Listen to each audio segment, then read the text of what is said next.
in the very early stages of trying to contemplate what a federal regulatory framework for AI might look like. And I think before we seek to regulate, we have to understand what we are regulating and why we're regulating it. So these are very preliminary discussions with leaders in the industry to try to see what they think the biggest potential harms are in this new technology and what they think government needs to do to be able to mitigate against those harms. So these have been very helpful conversations in not only getting their thoughts, but also educating members in Congress about the big and revolutionary changes that AI technology is going to bring to the American economy. Let's talk about those potential harms, because Altman testified today that this technology has the potential to go, in his words, quite wrong. What do you see as the worst case scenario for AI, and what do you think, based on what we know now, are the guardrails that are necessary to prevent it? Well, I think that we're kind of fighting against 50 years of science fiction when it comes to artificial intelligence and the potential harms. So what keeps me up at night is not an army of evil robots rising up to take over the world like out of the Terminator. But what I do worry about are the incredibly consequential social and economic disruptions that are going to take place with AI. Now, it's important to note that AI is going to be incredibly beneficial to our society.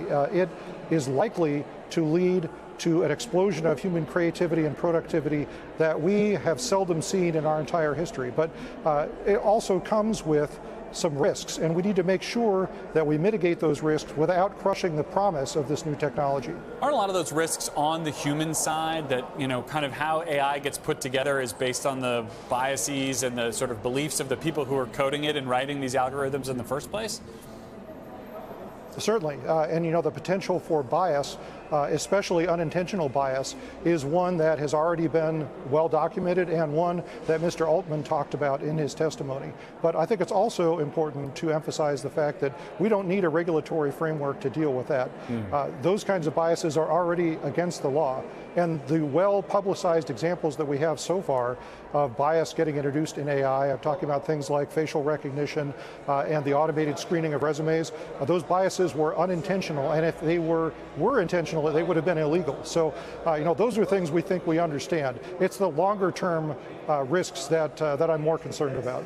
So I spent a lot of time up on the Hill, and I've seen lawmakers seem to get caught way off guard historically by basic things like social media. How does Facebook make money? How do you keep kids who shouldn't be on Instagram or Snapchat off those apps? Do you worry that Congress is already behind the 8 ball and may not be technologically adept enough as a group to get their arms around a challenge like regulating AI? No, actually, I don't worry about that, because I think one of our strengths as a legislative body is our diversity.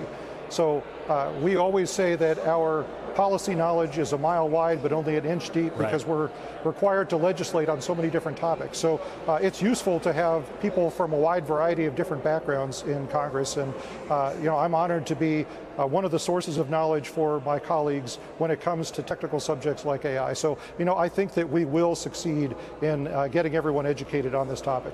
Well, I hope so. I mean, we Meet the Press Reports recently talked to the former CEO of Google about regulation, and he said that there's no one in government who can get it right. How do you see the relationship working between industry and government on this, given, you know, the technical expertise that they have probably does outweigh the technical expertise that, you know, even someone like you is able to bring to this discussion? Well, I mean, I think it's very helpful to have experts like Mr. Altman, and we'll have some others testify, because they have the depth of technical knowledge that sometimes we lack.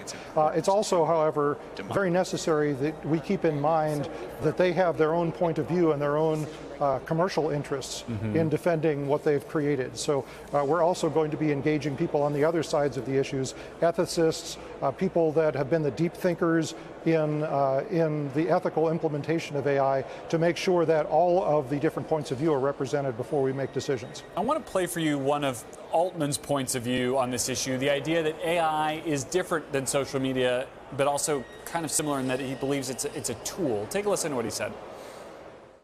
I think it's tempting to use the frame of social media, but this is not social media. This is different, and so the response that we need is different.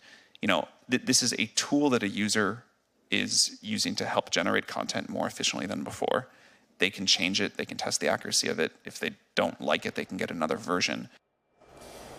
What do you make of that characterization of AI as a tool? We went through a lot of this with the social media companies, the idea that they can't necessarily be held responsible for everything about how their platform is used because it's just a platform. Does that, kind of excuse the AI's creators and organizers from liability if they say, like, look, it's just a tool. We're not responsible for everything that it's used for? Well, of course it doesn't, but I actually don't think that's what Sam was trying to say in that audio clip. I think the point he was making is that we as humans have a tendency to make everything anthropomorphic, right? We anthropomorphize AI technology by pretending that we're talking to a human, and we're not. One of the points that Sam made last night at dinner was, he said, AI is a tool, not a creature. So you can't treat it as if it were a creature, even though it is in our human nature to have a relationship with technology that way. So it's helpful to keep in mind the fact that it's not a sentient being that we're talking to; it's just a tool. Do not anthropomorphize the algorithm. Congressman Jay Obernolte, thank you for your time.